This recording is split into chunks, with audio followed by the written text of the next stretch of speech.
मान और सम्मान के योग्य केंद्रीय मंत्री माननीय गजेंद्र सिंह शेखावत जी का मैं झुंझुनू के सभी जनमानस की तरफ से बहुत बहुत हार्दिक स्वागत करता हूं, अभिनंदन करता हूं, क्योंकि गजेंद्र जी शेखावत सिर्फ हमारे केंद्रीय मंत्री नहीं है, झुंझुनू के लिए, हमारी शेखावाटी के लिए हमेशा तत्पर रहने वाले एक ऐसे व्यक्ति हैं जो छोटे छोटे कार्यकर्ताओं को नाम से जानते। मैं पुणे खेतड़ी के जनमानस की तरफ से और पूरे जिले की तरफ से आपका हार्दिक अभिनंदन और स्वागत करता हूं, अभिनंदन करता हूं। मैं आप उपस्थिति यहाँ पर हमारे दो विधायक बैठे हैं, राजेंद्र जी भामू जो क्षेत्रीय विधायक है, उनका भी मान और सम्मान करते हुए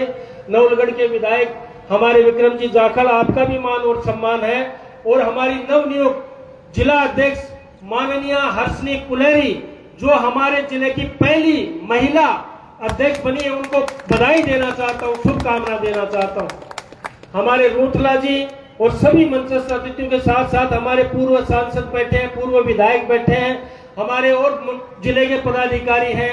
हमारे सभी मंडल के पदाधिकारी जो भारतीय जनता पार्टी की विचारधारा और लोकतंत्र में विचारधारा रखने वाले सभी मान और सम्मान के वरिष्ठ और श्रेष्ठ कार्यकर्ता बंधुओं का मान और सम्मान करता हूं। मैं इस मामले में ज्यादा बहुत कुछ नहीं बोल के, क्योंकि जिस वक्त पर ऐसा विद्वान व्यक्ति और ऐसा महान वक्ता गजेंद्र जी शेखावत जैसे वक्ता बैठे हूं, वहां पर मुझ जैसा आदना सा और छोटा सा कार्यकर्ता और वक्ता बोले, मैं समझता हूं इस बात की अदब इजाजत नहीं देता है। मैं आग्रह करना चाहता हूं, क्योंकि विस्तृत विवेचना तो हमारे केंद्रीय मंत्री जी करेंगे, लेकिन मैं एक दृष्टांत छोटा सा बताना चाहता हूं, क्योंकि इमरजेंसी का काल हमें बहुत अच्छी तरह याद नहीं है, क्योंकि हमारी बहुत बाल्यकाल अवस्था थी, लेकिन मुझे दृष्टांत इसलिए याद है। मैं आपसे आग्रह करना चाहता हूं कि उस वक्त मेरे परिवार में भी विधायक हुआ करते थे। स्वर्गीय चाचा जी मालाराम जी विधायक होते थे, जो 72 में विधायक बने थे जनसंघ के समय में, और उस वक्त हमें 10-15 साल तक ये बताया जाता था कि एक ऐसा दौर आया था जब बड़े बड़े नेताओं को भी उठा उठा के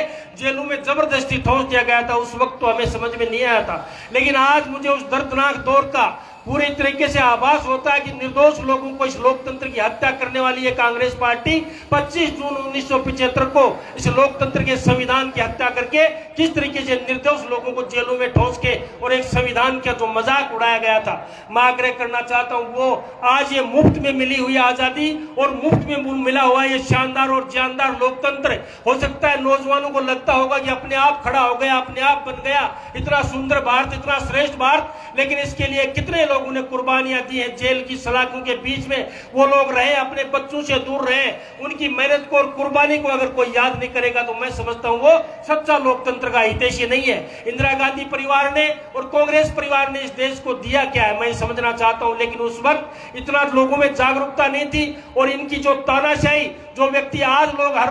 बयान देते हैं हर मंच के माध्यम से कि बीजेपी तानाशाहों की पार्टी है, बीजेपी में तानाशाही चल रही है, असली तानाशाही तो 25 जून को देखिए आप 75 के साल में क्या किया था इस देश के लोकतंत्र के साथ, और उसके बाद में एक नसबंदी का दौर भी आप लोगों ने सुना भी होगा, कई लोगों ने देखा भी होगा कितना अपराध किया गया उस वक्त। 18 साल से 80 साल के लोगों को जबरदस्ती नसबंदी करा के, और इन लोगों ने जो लोकतंत्र पे जो एक ठोपा जबरदस्ती का जो एक दौर चला था, कितनी सरकारें गिरी थी उस वक्त का दौर याद करके आप लोग देख सकते हो। इसीलिए हम ये लोग दिवस मनाते हैं, बलिदान दिवस है श्यामा प्रसाद जी मुखर्जी का। ऐसे लोगों का आप लोग स्मरण करेंगे तो मैं समझता हूं लोकतंत्र के लिए आप लोग अच्छे तरीके से उसकी व्याख्या कर सकेंगे, और लोकतंत्र के महत्व को, गरिमा को और उसके जो एक ओहदा है उसके बारे में आप समझ पाओगे। मैं पुनः एक बार, आप लोगों ने मुझे मौका दिया है मंच पे बोलने का, पुनः एक बार गजेंद्र जी शेखावत का बहुत बहुत धन्यवाद करते हुए मैं इतना ही निवेदन करना चाहता हूं कि आपातकाल के महत्व को